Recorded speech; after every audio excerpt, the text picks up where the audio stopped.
Whenever people talk about the best fights in Dragon Ball Z, or Dragon Ball in general, it always comes down to Goku vs Jiren, Goku vs Cell, Gohan vs Cell, or Goku vs Frieza, or Goku vs Vegeta. But there's a fight in the Dragon Ball franchise that often gets overlooked, like in the grand scheme of things. And this fight is Goku and Piccolo versus Raditz. Goku and Piccolo versus Raditz is one of those fights that, like, it's epic when you read it, but you might forget it when you continue reading Dragon Ball, and that's okay, right? But in my opinion, Dragon Ball Z would not be as good as it was if not for this fight in particular. Like, this fight, in my opinion, clears every single fight in Dragon Ball Super, period. Hot take, I don't care. Goku and Piccolo versus Raditz was the perfect way to open up Dragon Ball Z. I want the only way to perfectly establish the themes and the tone of Dragon Ball Z compared to, like, OG Dragon Ball stuff. So yeah, let's get into it, and I'm going to explain to you guys why this fight is the most underrated fight in Dragon Ball Z. Not 17 vs Piccolo, because that's what everyone else says, and it's no longer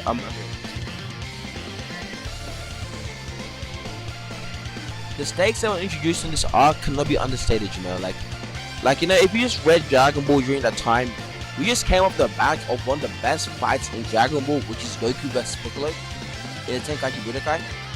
And even off the back of that, we even had Goku vs King Piccolo, another one of the best fights in Dragon Ball, right?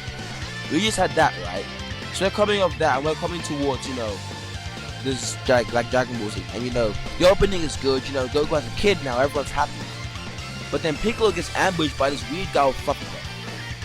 This weird guy with fluffy hair tanks a blast from Piccolo, right? And another Piccolo might not seem that strong, like, now, even with Orange Piccolo, but like back then, Goku and Piccolo were like the Goku and Vegeta of the series. Like at the end of Dragon Ball, Goku and Piccolo were like the strongest. So for some random ass dude with big shoulder pads to take a full power blast from arguably the second strongest character in the verse at the time, absolutely crazy. Then this guy rolls up and says, "Goku, I'm your brother and we're aliens." Complete shocker. Explains the whole tail thing, right? Then Raditz then knees Goku in the stomach once, and Goku's out for the count. Once. One shot to the strongest character in the series up to that point.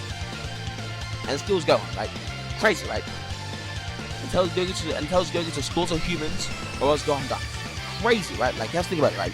The strongest character in the verse gets one shot. It's the equivalent of like Black Frieza one-shotting Goku and Vegeta in the Dragon Ball Z manga. Is that crazy, right? Alright. So forget about that, right? Goku and Piccolo team up now. Think about it for a second.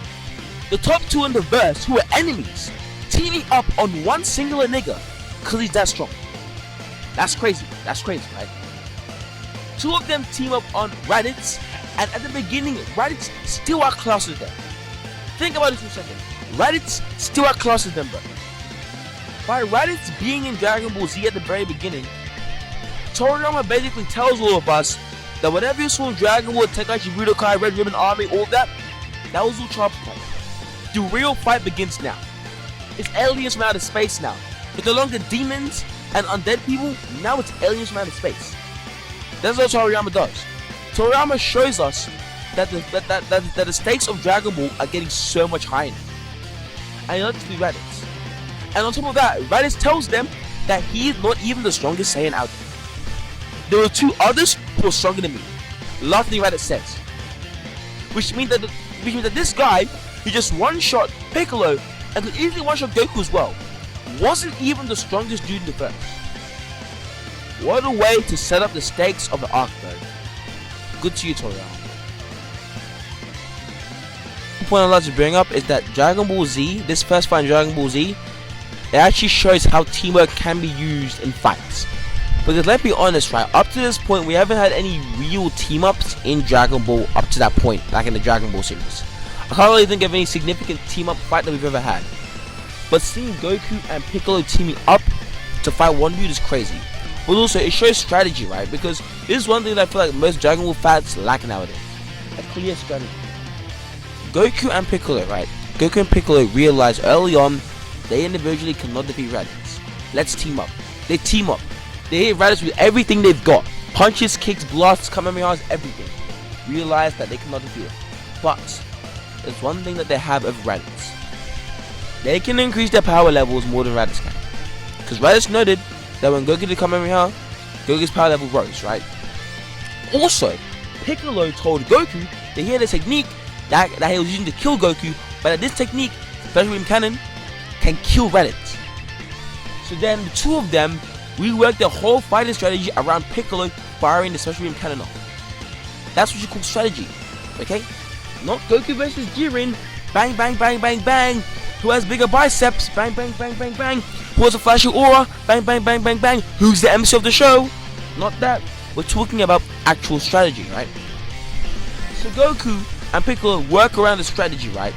They even work around Raditz's tail, using the biology of the Saiyans against them. This is what's called strategy, guys. This is strategy in Dragon Ball Z. Dragon Ball Z is not just screaming and fighting, okay? This is strategy, right? Goku grabs Raditz's tail, right? Raditz does the whole sorry speech, Goku let's go, we all know about it, right? But like seeing Goku and Piccolo actually work around the strategy, which ends up in Goku putting Raditz in a full Nelson and you know, Piccolo throwing off the beam, that shows strategy in Dragon Ball Z, which is why it's one of the most underrated fights, because it shows how two characters who are weaker than one villain were able to actually overpower him using teamwork and technique. Because trust me, if Goku and Piccolo just kept on doing the normal stuff, more punches and kicks, Raditz would eventually win. You know what I'm saying? So that's how you know that Toriyama is a good writer, because he was able to write the first fight of Dragon Ball Z to have stakes and strategy and technique. One thing that also gets overlooked is just how much it shows how Goku had matured as a character in this arc. Because Goku could arguably have been seen as kind of a selfish character in some aspects in Dragon Ball. In some aspects, like you could have seen Goku as a kid for the most of, like, you know, Dragon Ball, even until just like the Goku vs Piccolo fight at the Tenkaichi Budokai in the end, right? But in Dragon Ball Z at this particular moment, when Goku sacrifices himself against Raditz, it shows a level of maturity and it shows Goku's sacrifice.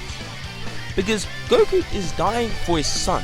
He's dying for the Earth to protect them from his own brother. Like, the maturity Goku could look like. Goku came from being a short little 15-year-old who could fight to being a grown man and making sacrifices, sacrificing himself for the Earth. And mind you that most people won't even know this ever happened. He sacrificed himself for the Earth, for his own son. Shows depth, man. And also, that sacrifice shows how dark the series is actually gonna get. Because I feel like in Dragon Ball, like in the OG Dragon Ball, there was never really a time when you were really looking at Goku where it really looked like Goku was gonna sacrifice himself outright, and he was actually gonna die. But in Dragon Ball Z, Goku just dies. It's kind of crazy. Like, he just dies. In the first arc, the protagonist just dies, right? Pretty freaking dark, you know. It just shows, and look, it also shows how strong the Saiyans are. Like, it kind of sets up how strong Goku and Vegeta are gonna get technically, because it shows how one Saiyan is strong enough to take out the two arguably strongest characters on Earth at the time. You know, it sets up Nappa's strength, it sets up Vegeta's strength, and Nappa and Vegeta would not feel as imposing as they did later on in that arc, if not for Raditz setting up the stones for them to be that strong and that imposing. Because Raditz and Vegeta wouldn't look that strong if there wasn't a guy who was decades weaker than them telling them, you know, these guys are stronger than me, but I'm already stronger than you. The weakest of the Saiyans was already stronger than the two strongest in the arc, like in the series up to that point. It just sets up Nappa and Vegeta's strength, and it shows how strong the Saiyans are going to get in the future, you know. The Raditz fight isn't remembered because it's flashy. It's remembered because it introduced stakes.